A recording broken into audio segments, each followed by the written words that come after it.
गुटखा जाग्राफोरनि थाखाय मोनसे गेदेर खौरां बे खेबाव सरकारा गुटखा बाहायगिरिफोरखौ बोखारगोन। सरकारा गुटखा बायनाय आरो फाननायाव गोदान नेमखान्थि लानानै फैदों। नोंथाङाबो गुटखाजों लोगोसे जर्दा जानो मोजां मोनो नामा? जुदि नोंथाङाबो गुटखाजों लोगोसे जर्दा जानो मोजां मोनो अब्ला बे खौराङा नोंथांनि थाखाय। गुटखाजों लोगोसे गुटखाजों मोनफाग्रा जर्दाखौबो फाननाय आरो बायनायनिफ्राय गोख्रों होबथादों सरकारा।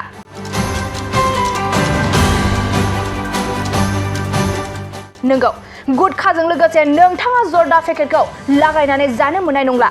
गुटखा आरो जर्दा पेकेटफोरखौ एखे समावनो फाननो हानाय नङा आरो जाय बे नेमखौ सिफायगोन बियो गोख्रों साजा मोनगोन। लोगोसे पान मस्ला आरो फेग्रा बेसाद फाननायखौबो गोख्रों बन्द खालामनाय जागोन होनना बे समाव मिथिनो मोननाय जादों। सुलुंनिफ्राय मिथिनो मोननाय बायदिब्ला योगी आदित्यनाथ सरकारा पान मस्ला फाननायाव जर'खा नेमखान्थि खालामदों। रायजोआरि सावस्रिनि रैखाथिनि सायाव नोजोर होनानै बे थांखिखौ लानाय जादों।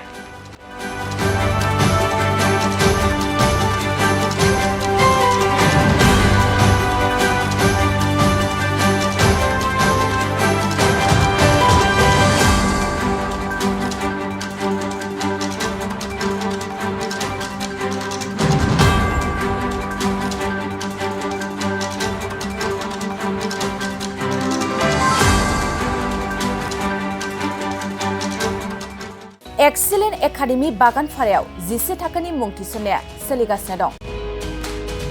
गोसो गुदुं फरायसा फरायसुलिफ्रा गुन गोनां सोलोंथाइ मोननो थाखाय एक्सेलेन्ट एकाडेमि बागानपारायाव मुं थिसननो हागोन।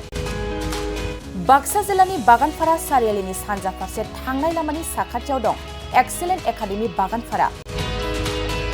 बे एक्सेलेन्ट एकाडेमि बागानपारायाव नांगौबादि गुन गोनां सोलोंथाइनि राहा दं। थिखानाय आयदा हिसाबै इंराजि आयदाखौ लाथारनांगोन।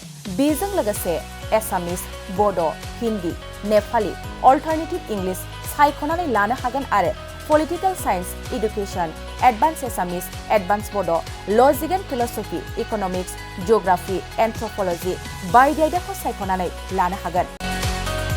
लोगोसे आलादायै बेसेन होनाङै कम्पिउटार क्लास लानो मोनगोन। एक्सेलेन्ट एकाडेमि बागानपारायाव Experience and qualified teachers, best education with adorable fees, education with modern technology.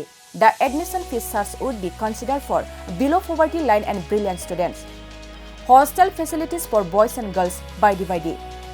थांनाय 2022 मायथाइयाव फोसावजानाय आसाम हायार सेकेन्डारि जोबथा आनजादनि फिथाइयाव बे एक्सेलेन्ट एकाडेमि बागानपारानिफ्रायनो अनामिका ब्रह्म मुंनि सासे फरायसुलिया 99 जौखोन्दो लानानै अल आसाम साबजेक्ट टपार जानो हादोंमोन।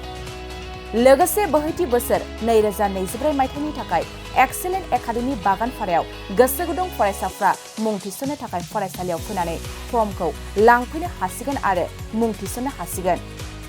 गुवारै मिथिसारनो थाखाय 9954505027 8011337530 नाम्बारनि गेजेरजों फोनांजाब खालामनो हागोन।